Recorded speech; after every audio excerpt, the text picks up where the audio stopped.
Hi, folks. We're back. Hi, everybody. It's yours truly, Jimmy here.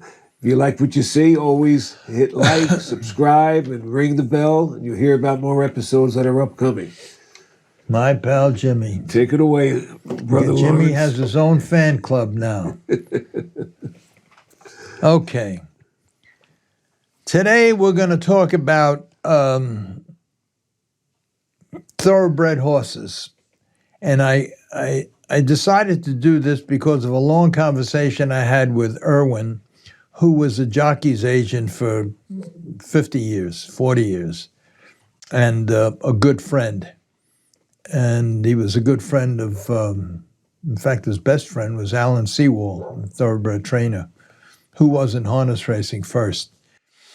But anyway, I'm going to tell this story because Erwin asked me to tell this story. He asked me to tell another one too, but I won't tell that one. Erwin, I think, wants to get me in trouble. But this is a story about Mike McCarthy, who was the leading rider I believe in Finger Lakes, and then he came down to Delaware Park and was the leading rider for 9 or 10 years straight. Great rider. And he decided to stop riding because I think he was about 5'9" or 5'10", and he had a terrible problem of trying to keep his weight down. And this poor guy, he was probably the hardest worker I ever known in thoroughbred racing. He'd get up early in the morning. He would ride. He would ride probably 5, 10, 15 horses every morning, then go straight into the hot box, sit there for a couple of hours so he could make weight and then lose weight probably. Yeah, and then ride 9 races. Leading rider in Delaware Park all the years. Great rider. And but he had a problem keeping his weight, and them guys, they I think it was Mark Colton, a jockey. He was seeing these jockeys trying to keep weight, pass out right in the jocks room or after a race. Sure. Just they had, and he invented something that when I was there, I was racing at Delaware Park, that would tell if you had less than 3% body fat, you couldn't ride, because they would just waste away to nothing and completely dehydrate themselves. And that's what Mike was doing. And then right after the races, they would get these long ice bars and suck on them and everything. And then if Mike had a good day, like win 5 or 6 races for that day, I'd take him out for a big steak, and the steak was $60, $70. Not that money didn't mean nothing. I'm not saying it for that reason. But as soon as he took the last forkful and swallowed it, he went to the bathroom and threw it up. And threw it up, right? Like it's, why don't you just... He forced himself to be bulimic just to make the weight. Yeah, and it was sad. Anyway, it got to the point where his wife, I think his wife had something to do with it too. Everybody was telling him, you got to stop. And his body was starting to fail him, and he quit at the right time. In fact, I was the first one. He has a son, Trevor, one of the leading jockeys today too. I was holding the horse. His son was this big, and I held the horse when Mike put Trevor on the horse for the first time. But anyway, he used to ride my horses, and when I was racing up there, and then came time for him to retire, and it was a good move. And the only problem was when he was riding, I lived with him. I lived with him and his wife. Beautiful girl. His wife's gorgeous, and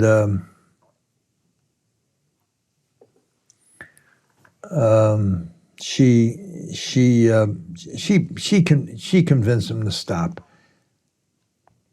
But the paychecks, $7,000, $8,000, $10,000, $12,000 a week were coming in.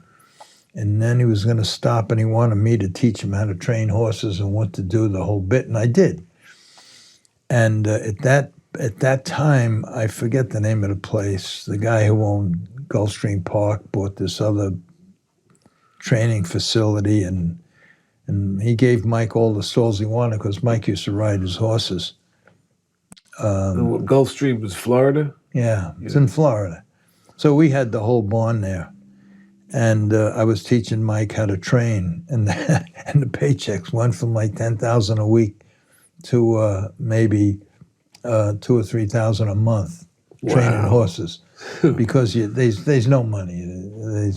You got to have a lot of horses, and how much could you charge? I think back then they were charging maybe $100 and a quarter a day back then, and that includes training, grooming, and feed. And you make no money. The trainer makes 10% of the purse, but you got to be racing horses and you have to win. So anyway, Mike was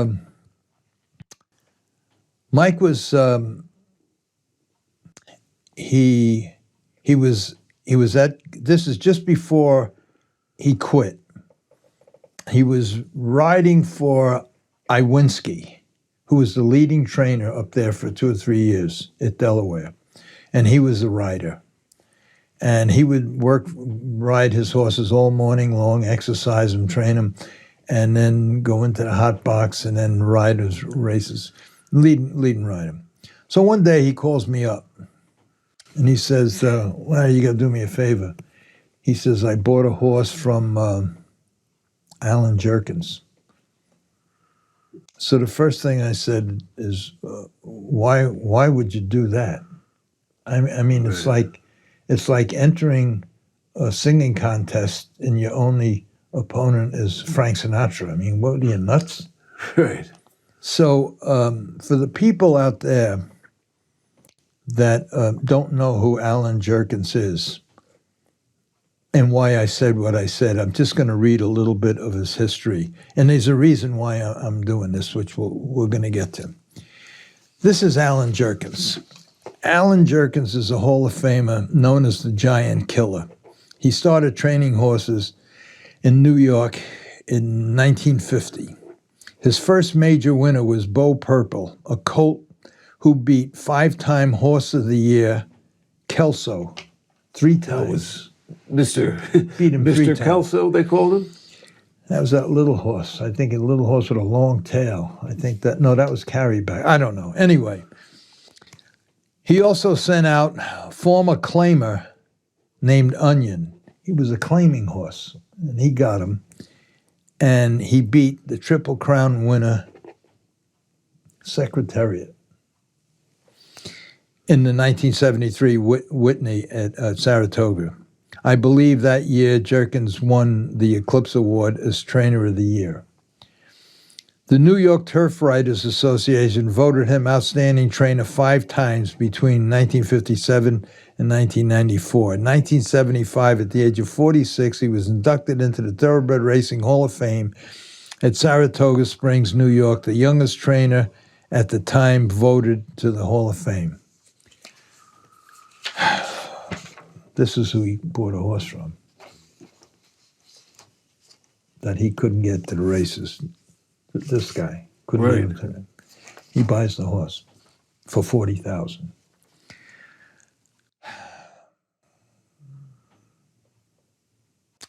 The other plaque hanging in the Hall of Fame bearing the name Alan Jerkins is that of Sky Beauty. She was inducted in 2011 after winning the filly division of the Triple Crown, the Acorn, Mother Goose, and Coaching Club American Oaks, all Grade 1 races in 1993, and the Eclipse Award for older female horses in 1994. Racing primarily at Aqueduct and Belmont, Saratoga, Jerkins won meet leading trainer titles 14 times and led all trainers in all NYRA meets 4 times. That's who Mike bought the horse from. After a race at Saratoga, won by Jerkins, the trainee had received from another trainer just a short time earlier. I aimed my tape recorder, this is a reporter saying this, at him and asked the chief, they called him the chief, what he had done to convert the horse from an also-ran to a winner. His reply was, nothing. I fed him and changed his shoes, quarter-inch bends, his favorite main track footwear. Now, there's a couple of things I want to say about that last thing that he did, and there's a couple of things I want to say about Mike's. I don't know who convinced him to buy a horse that this man, who I just read, one of the top trainers in the world forever, couldn't get to the races. Mike buys him a big 4-year-old filly, maiden, 4-year-old. Gigantic horse, gray horse. And he buys him. Now he has the horse and they ship him to Iwinski's barn. So now he goes from a Hall of Famer to the leading trainer at Delaware Park for all the years he was there. And he calls me. He says, Larry, I have a problem with that horse. I says, why? Iwinski can't do nothing with him? I mean, first of all, how could you buy a horse from that guy? And second of all, if Iwinski can't do it, he's the leading thoroughbred trainer there. You know, Exactly. Why are you calling me? Yeah, just invite me to the funeral, not the wedding.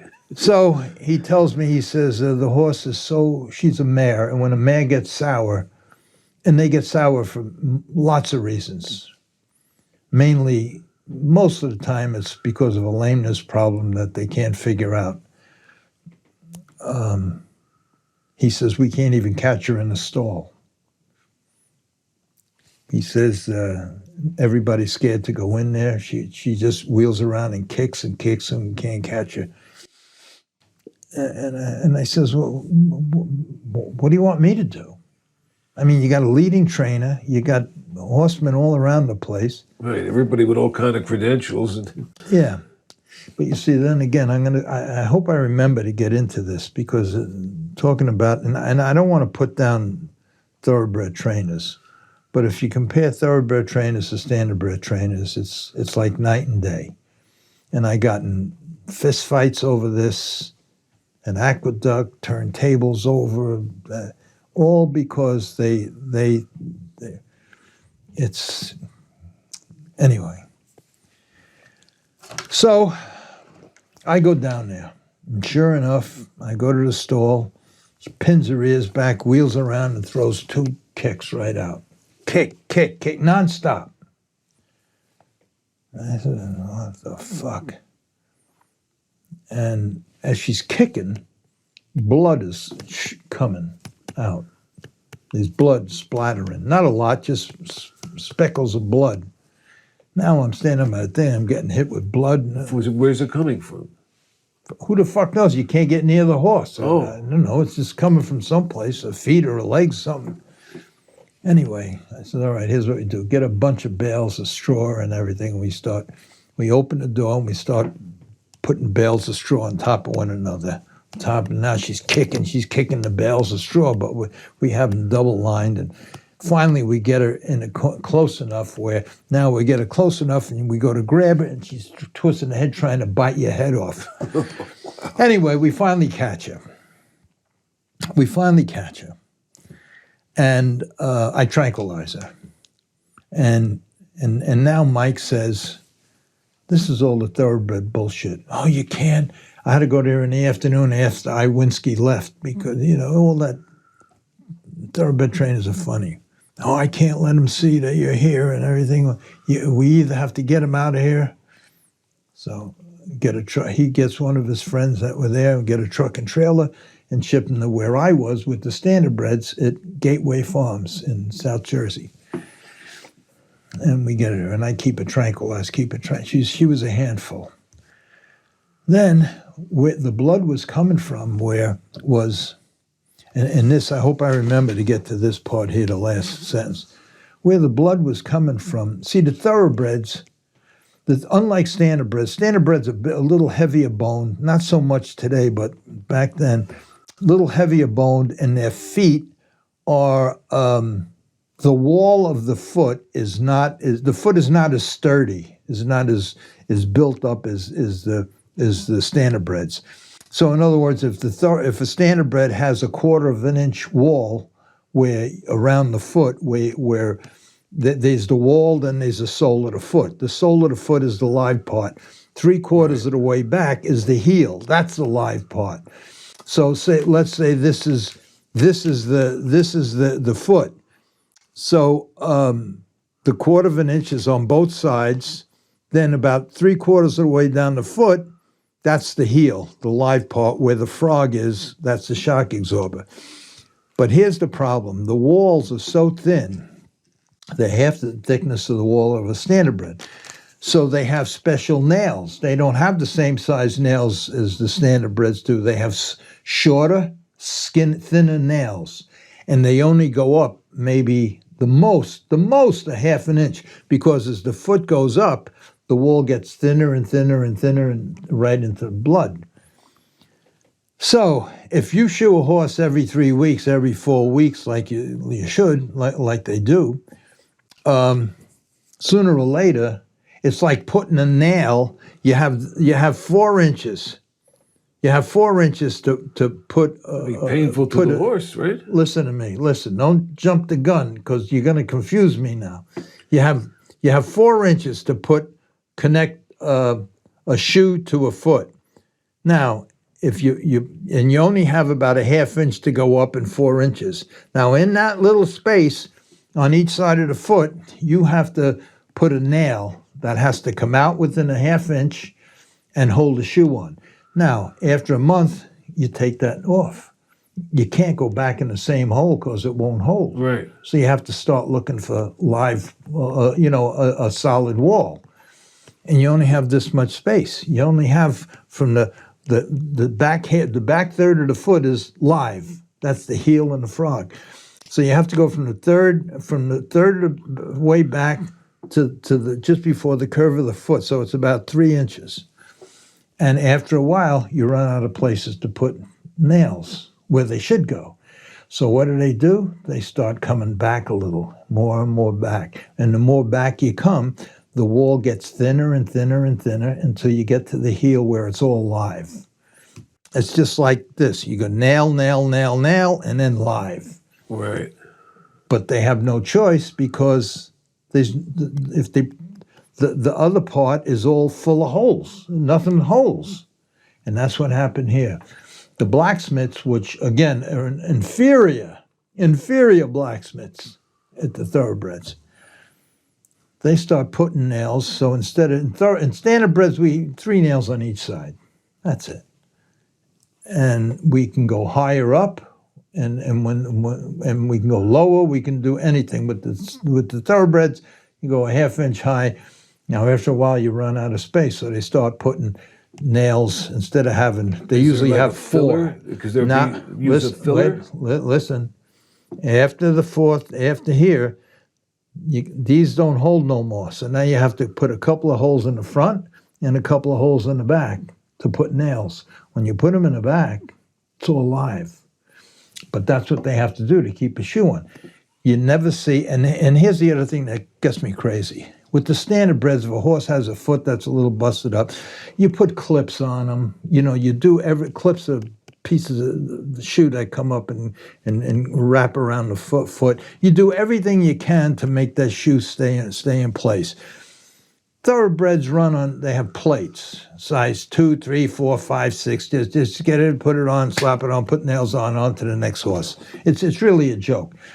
I would say this, and I hope that thoroughbred guys are listening so they can call me. And I don't even want them to call me. They call me, I'll send them a ticket to come to sit right next to me, right here, and debate this with me.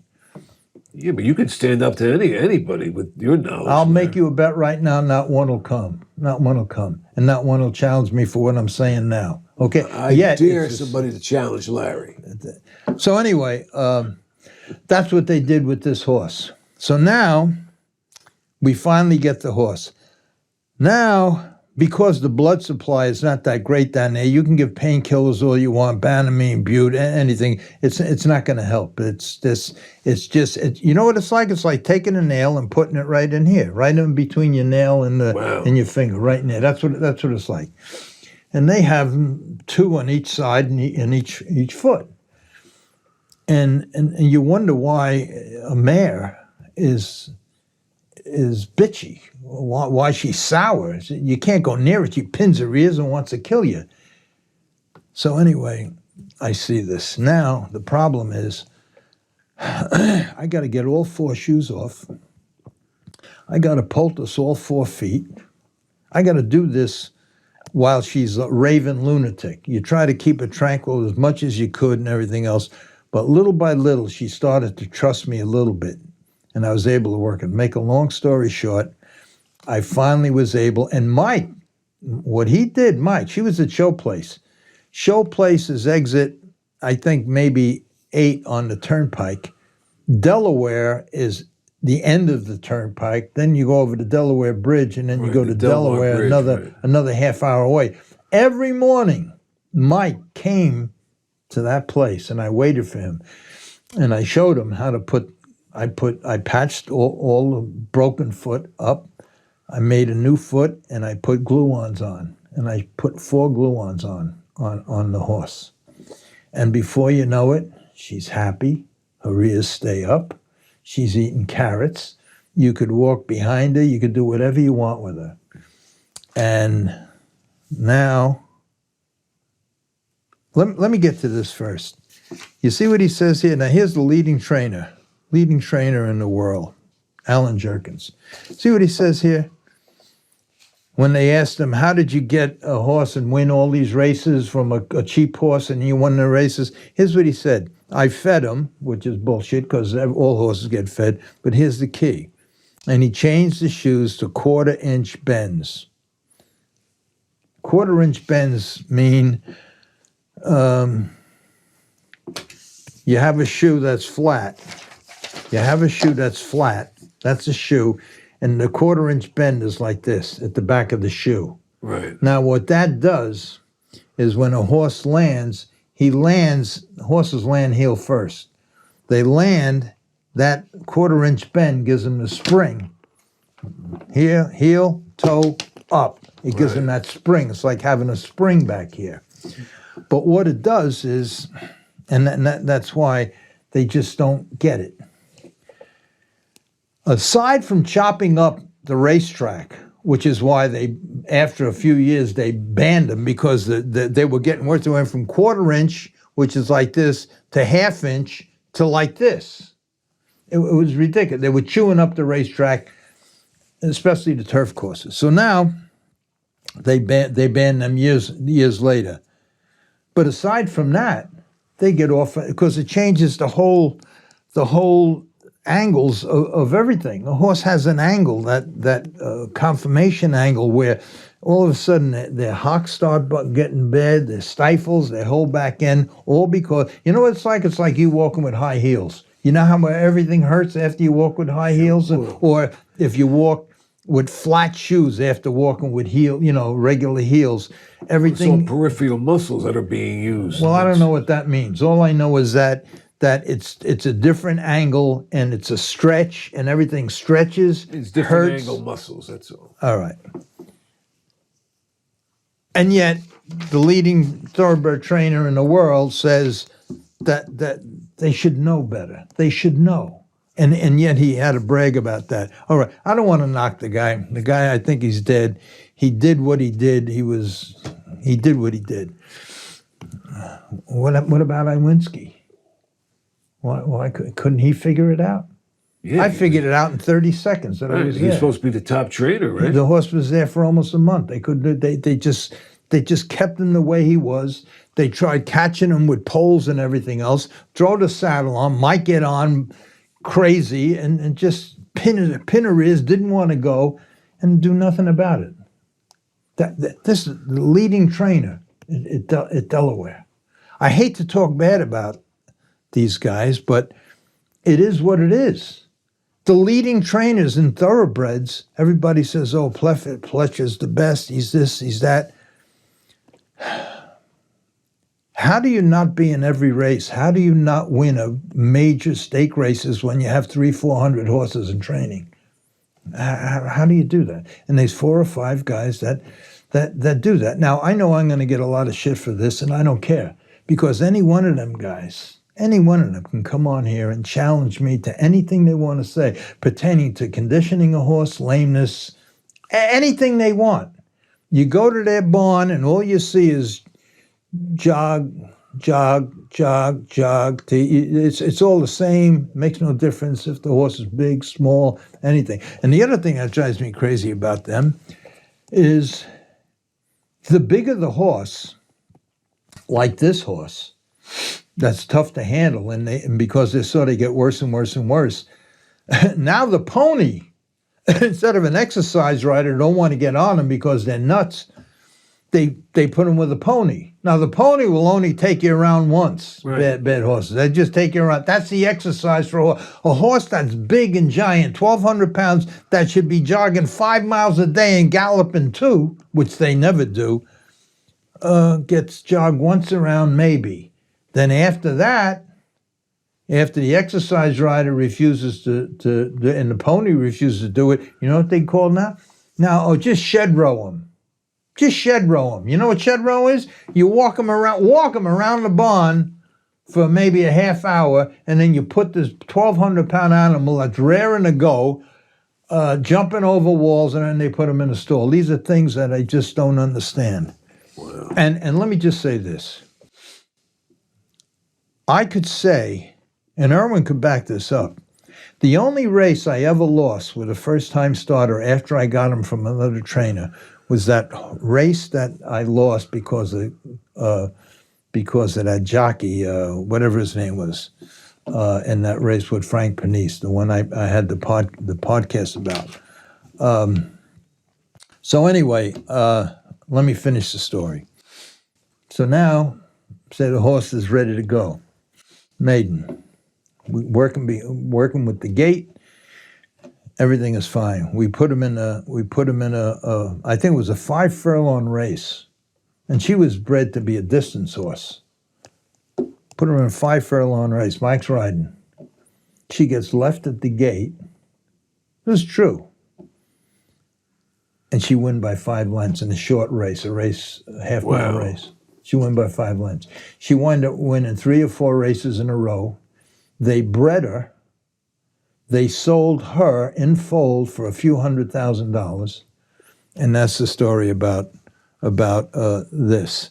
And that's why what I've been through in both businesses, and I see this kind of stuff, and this is mild compared to other stuff that I've seen that thoroughbred trainers do. I have to say, I said enough. That's it. I'm not going to say no more because I'm going to get myself in trouble. But any of you trainers out there, the thoroughbred guys, if any of you want to, you're more than welcome to come here. Try to match wits with Larry. Sit here, or by Zoom or however, and we can debate this for the whole world to see. Feel free, instead of just getting on your computer and typing stuff like you don't know what the fuck you're talking about. Well, I do. I do. So just, instead of writing that stuff, just send me a message how we can get together, and we'll do it. And maybe you'll learn something. Okay, I have to say this. Most of you who watch my podcast see my dog every once in a while running around. His name is Buddy. He's a 2-year-old Labradoodle. And I take him to the dog park where Labradoodles are they got to have at least an hour or 2 exercise every day. They're crazy like that. And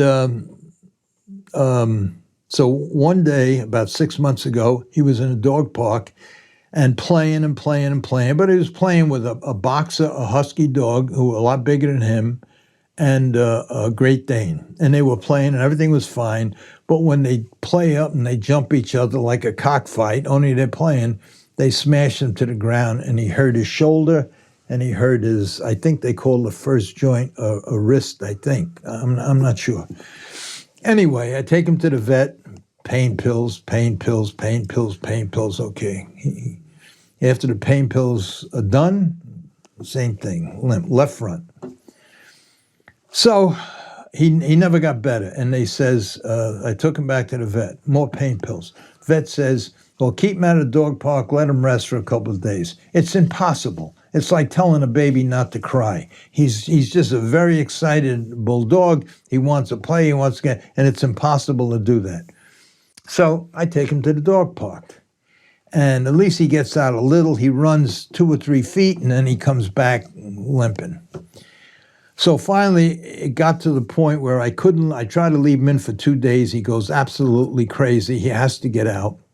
And I took him to the dog park. He come back, and he couldn't walk. I didn't take him back to the same vet because there'd be more pain pills. So Oradell here by Paramus, they have an all 24-hour-a-day hospital for dogs and cats. Right. So I take the dog there. I couldn't make an appointment. I tried to make an appointment. The next appointment was 3 months away. So I bring him there. They said, but we have an emergency room. Bring him to the emergency room. I wait 7 or 8 hours.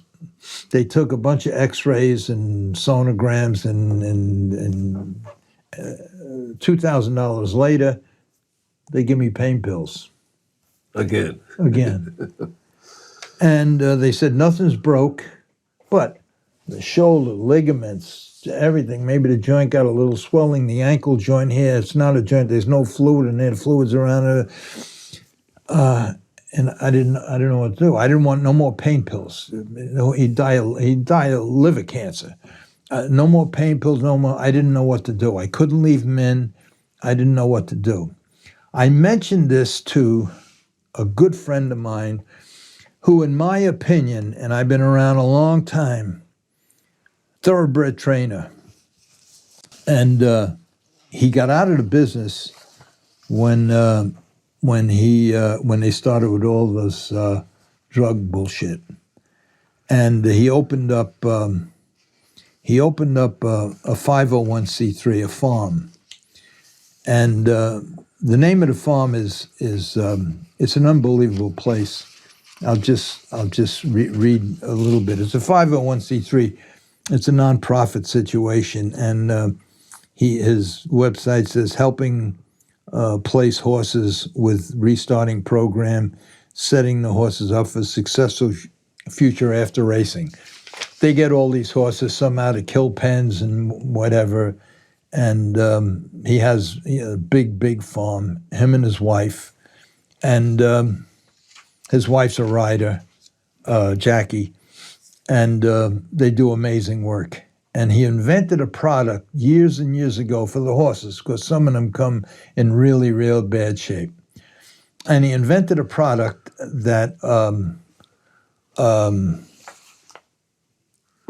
helped them a lot, but very expensive. So he uses it, but he don't market it for horses because it'd be much too expensive to give to a horse on a daily basis.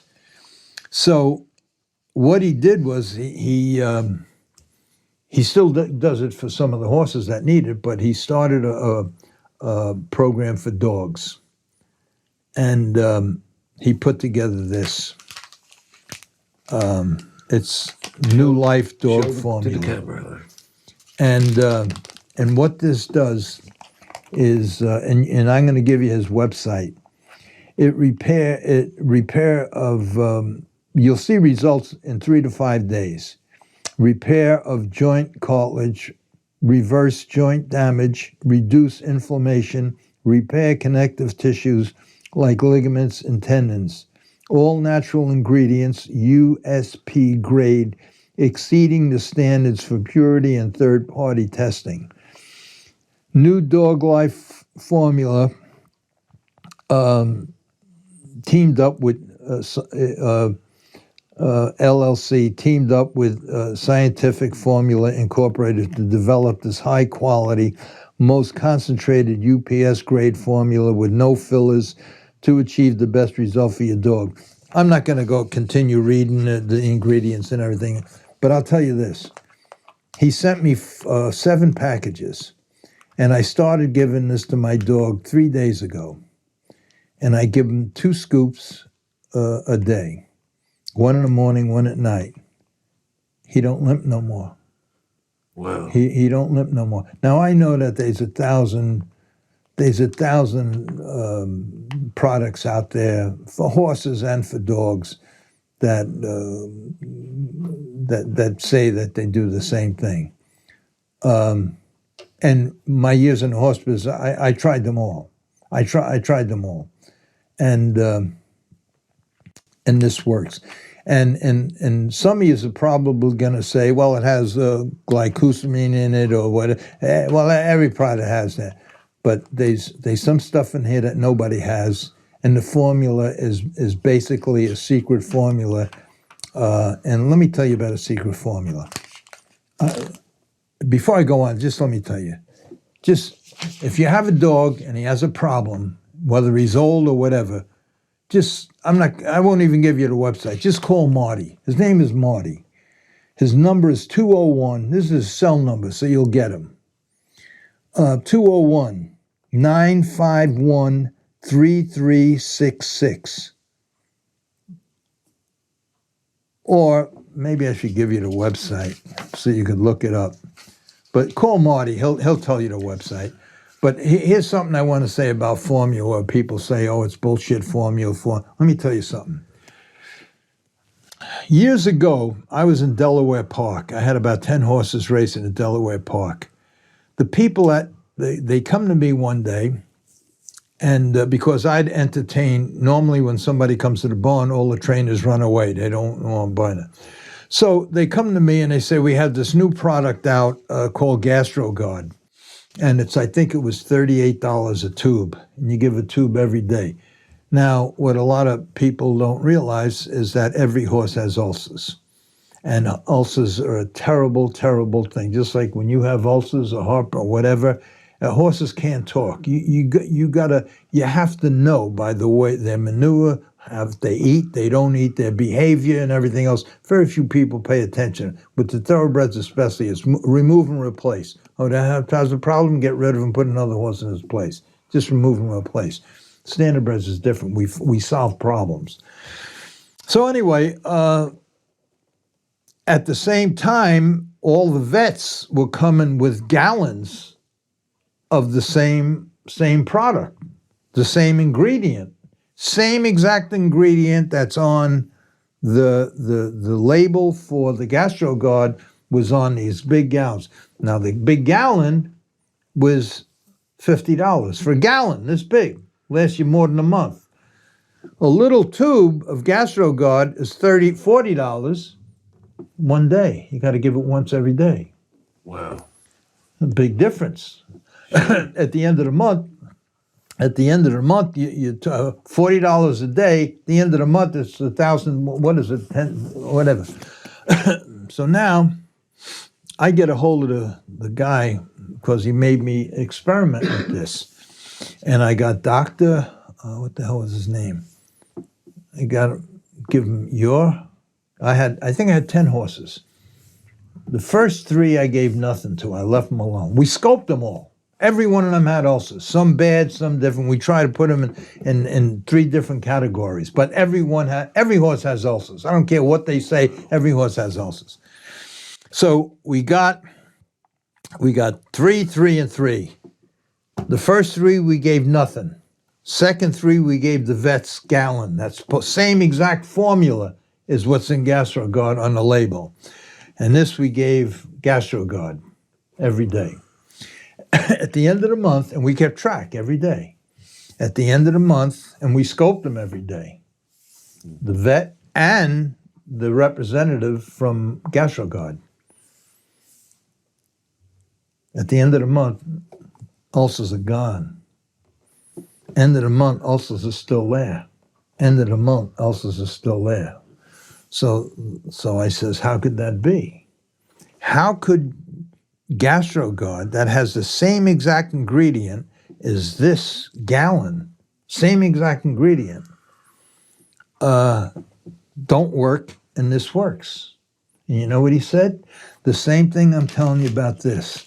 Because somebody's going to say, well, everything has this stuff in it, even though this stuff has other stuff. And what they came up with, the people who invented this, a bunch of veterinarians, it's the way it's made. It's not the formula, it's the way it's made, it's the way it's processed. So the way it's processed means a lot. And that's the lesson I learned, that just because something on the label reads the same as this, the way it's processed is different. It's the way it's concocted, right. And that's why, folks, if you have a dog that has, especially the older ones, especially German Shepherds that have this hip problem and boxes, and just call up Marty. Just call up Marty and get this new life formula for dogs. It helped my dog when two trips to the vet didn't help, and the clinic didn't help. Just get this stuff. Call Marty, 201-951-3366. That's it. I'll see you next week. Thanks for tuning in, guys, ladies and gentlemen. And if you like what you see, hit like, subscribe, and ring the bell to find out what's upcoming for Larry's show. Thank you again for tuning in, and good night, everybody.